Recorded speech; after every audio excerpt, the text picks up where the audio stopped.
Hello students, अगर आपने हमारा चैनल अभी तक सब्सक्राइब नहीं किया है तो सब्सक्राइब कीजिए और बेल आइकन पर क्लिक कीजिए लेटेस्ट वीडियो सबसे पहले देखने के लिए।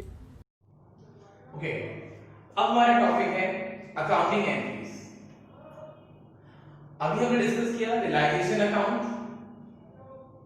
अब हम उसके रिगार्डिंग जर्नल एंट्रीज डिस्कस करेंगे। Journal entries first for closing assets. हमारी बैलेंस शीट में जो एसेट गिवन है डेबिट साइड में, हम उनका अकाउंट क्लोज करेंगे। उसकी एंट्री पास होगी realisation account debit to sundry assets.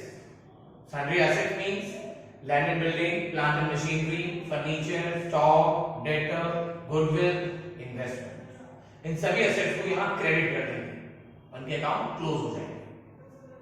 उसके बाद प्रोविजन और रिजर्व अगेंस्ट एन एसेट्स। अगर हमने अपनी एसेट्स के रिगार्डिंग अगेंस्ट कोई प्रोविजन या रिजर्व बनाया हुआ है तो उसके साथ हम क्या ट्रीटमेंट करेंगे? दैट इन्वेस्टमेंट फ्लक्चुएशन रिजर्व, जो किस एसेट्स के लिए बनाया जाता है? इन्वेस्टमेंट की वैल्यू में होने वाले फ्लक्चुएशंस के लिए। तो आईएफआर हमारा डेबिट हो जाएगा to realisation account. You can see letter में देखिए इन्वेस्टमेंट फ्लक्चुएशन रिजर्व लिखा हुआ है क्रेडिट साइड में।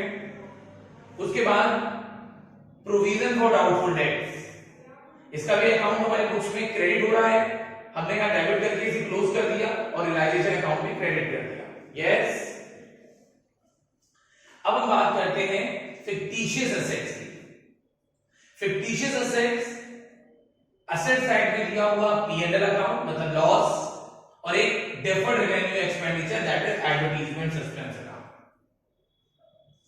जब हमने अपनी सारी एसेट्स को यहां ट्रांसफर किया था तो इन दो एसेट्स को यहां ट्रांसफर नहीं किया था, क्योंकि इनसे हमें कुछ भी रियलाइज नहीं होगा। We can not convert it into cash these fictitious assets. तो इन एसेट्स को, इन फिक्टिशियस एसेट्स को हम लोग पार्टनर्स के कैपिटल अकाउंट में ट्रांसफर कर देंगे। यस, तो क्योंकि लॉसेस है तो पार्टनर के कैपिटल अकाउंट डेबिट हो जाएंगे और इनके अकाउंट क्लोज होकर क्रेडिट हो जाएंगे। अब हम बात करते हैं लायबिलिटी की क्लोजिंग एंट्रीज की। लायबिलिटीज जिनका बैलेंस क्रेडिट होता है उन्हें हम डेबिट कर देंगे, like sundry creditors, bills payable, outstanding expenses, bank loan, bank overdraft, ये सारी चीजें डेबिट कर देंगे टू रियलाइजेशन अकाउंट और लायबिलिटीज का अकाउंट क्लोज हो जाएगा। ठीक है, अब हम फर्दर एंट्री सीखेंगे इसके बाद। ओके, नाउ अब हम अकाउंटिंग एंट्रीज करेंगे रिगार्डिंग वर्कमैन कॉम्पनसेशन रिजर्व। बच्चों, बहुत ही इंपॉर्टेंट पॉइंट है, इसको आप ध्यान से सुनेंगे। There are 4 situation. ठीक है, तो इस WCR को समझने के लिए आपको ये चारों सिचुएशन को ध्यान से समझना होगा। बैलेंस शीट में WCR का अमाउंट गिवन है लायबिलिटी साइड। कंडीशंस क्या है, केसेस क्या है? First case that liability against WCR does not exist. That means adjustment में वर्कमैन कॉम्पनसेशन को लेकर कोई क्लेम नहीं आया है। तो लायबिलिटी साइड में पड़ा हुआ WCR पार्टनर्स में डिस्ट्रीब्यूट हो जाएगा उनके प्रॉफिट शेयरिंग रेशियो में। एंट्री होगी WCR account to partners capital account, that's all, खत्म। और ये कहीं रिकॉर्ड नहीं होगा, कैपिटल अकाउंट के क्रेडिट साइड में ट्रांसफर हो जाएगा अगर कोई क्लेम नहीं आता है तो।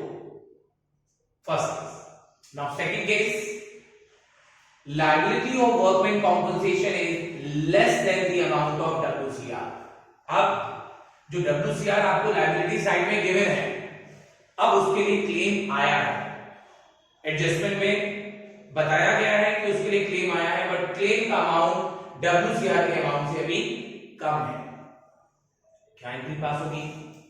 WCR को टोटल रकम से डेबिट करके हम क्लोज कर देंगे। जितने रुपए की लायबिलिटी आई है उतना अमाउंट रियलाइजेशन के क्रेडिट साइड में चला जाएगा, सिर्फ उतना अमाउंट।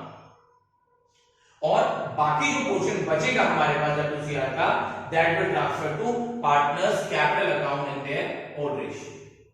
बच्चों, एक एग्जांपल से अगर इस चीज को समझें कि अगर हमारे पास डिसोल्यूशन के समय 50,000 का WCR है तो यहां हम पूरा 50,000 लिखेंगे।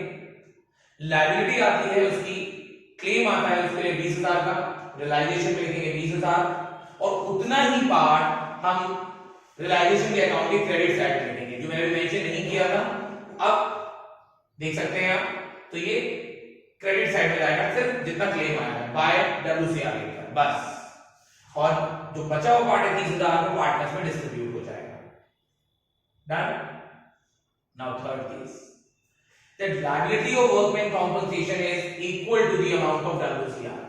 अब जितने का WCR है उतने रुपए का हमारा क्लेम आ जाता है, तो एंट्री हो जाएगी WCR account debit to realisation account, total 50/50। अब आप रियलाइजेशन की क्रेडिट साइड में या लिख देंगे बाय WCR। बच्चों याद रखना कि अगर क्लेम आया है तो अब रिजोल्यूशन में उसका पेमेंट भी होगा, तो हम डेबिट साइड में जब अपनी लायबिलिटीज का पेमेंट कर रहे हैं रियलाइजेशन के, तब हमें वो पेमेंट तो एज यूजुअल दिखाना ही है, बट क्योंकि हमारे पास रिजर्व है तो रिजर्व में से यहां पर क्रेडिट साइड में रियलाइजेशन को प्रोटेक्ट कर दिया थोड़ा। Next, liability of workman compensation is more than the amount of WCR। अब आपके पास क्लेम है 50,000 का, सॉरी WCR है 50,000 का, बट क्लेम आ जाता है इससे ज्यादा, तो हम क्या करेंगे, WCR को पूरा 50 और 50 से लिखेंगे, रियलाइजेशन में सिर्फ क्रेडिट साइड में सिर्फ 50 आएगा WCR के नाम से, बट उस क्लेम का जो हमें पेमेंट करना है वो 80 करना है, तो जब हम रियलाइजेशन के डेबिट साइड में टू बैंक लिखेंगे तो वहां पर क्लेम पेड लिखेंगे 80,000। तो आप देख सकते हैं कि रियलाइजेशन की क्रेडिट साइड में 50 आ गया, पर पेमेंट हमने 80 किया, तो एक्चुअल में हमें लॉस केवल बर्डन हुआ सिर्फ 30,000। हमारे रियलाइजेशन को डेबिट साइड जो एक्स्ट्रा है वो सिर्फ 30,000 से है, ठीक है। So these are the entries regarding WCR। Now further entries for realisation of assets. हमने लास्ट एंट्रीज में सीखा था कि कैसे हमने अपने एसेट्स के अकाउंट क्लोज किए थे by transferring that assets to realisation account. अब एसेट्स को अगर हम सेल आउट करते हैं, when assets sold for cash, जब एसेट्स को हम कैश में सेल आउट करते हैं तो हमारी एंट्री होती है कैश और bank account debit to realisation account. बच्चों यहां मोस्टली बच्चे ये गलती करते हैं कि जैसे उन्होंने कहा बिल्डिंग को बेचा तो उनकी एंट्री होती है bank account debit to building, नहीं, that is wrong. Entry should be bank account debit to realisation account. क्यों? क्योंकि बिल्डिंग का अकाउंट को हम ऑलरेडी क्लोज कर चुके हैं। जब हमने अपनी सारी एसेट्स को रियलाइजेशन अकाउंट में ट्रांसफर किया था तो हमने सभी एसेट्स का अकाउंट क्लोज कर दिया, ठीक है। तो आपको ध्यान से रखना है bank account debit to realisation account. और अगर किसी एसेट्स को कोई पार्टनर ले लेता है, किसी एसेट को पार्टनर टेक ओवर कर लेता है, तो हमारी एंट्री होगी concern partners capital account debit to realisation account. आने दोनों रियलाइजेशन की क्रेडिट साइड में है, बट कंसर्न पार्टनर लेने पर पार्टनर्स कैपिटल अकाउंट डेबिट होगी और सेल आउट होने पर बैंक या कैश अकाउंट डेबिट होगा।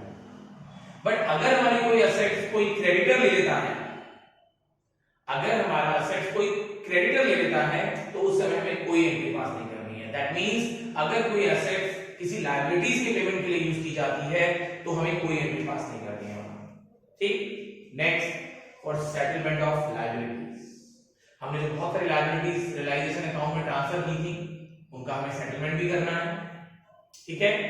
तो ऑन पेमेंट ऑफ लायबिलिटी, अगर हम लायबिलिटीज का पेमेंट करते हैं, मतलब फर्म अगर उसका पेमेंट करती है तो एंट्री होगी realisation account debit to bank oblique cash account. You can see that realisation account debit to bank oblique cash account. और अगर किसी लायबिलिटी का पेमेंट कोई पार्टनर करता है, पार्टनर उस लायबिलिटी का पेमेंट करने के लिए रेडी हो जाता है, तो हमारी एंट्री होगी realisation account debit to partners capital account. या आपको ध्यान देना होगा दोनों में होंगे रियलाइजेशन डेबिट जब लायबिलिटी सेटल होती है, पेमेंट होने पर बैंक और पार्टनर पे करता है तो पार्टनर्स का नाम। अगर कोई अनरिकॉर्डेड लायबिलिटी की पेमेंट होगी तो यहां, और अगर अनरिकॉर्डेड लायबिलिटी का पेमेंट अगर पार्टनर करेगा तो यहां। डिसोल्यूशन के एक्सपेंसेस की बात करें, अगर उसका पेमेंट अगर फर्म करेगी तो यहां ये एंट्री पास होगी, और अगर रियलाइजेशन एक्सपेंसेस का पेमेंट पार्टनर करेगा तो ये वाली एंट्री पास होगी, ओके।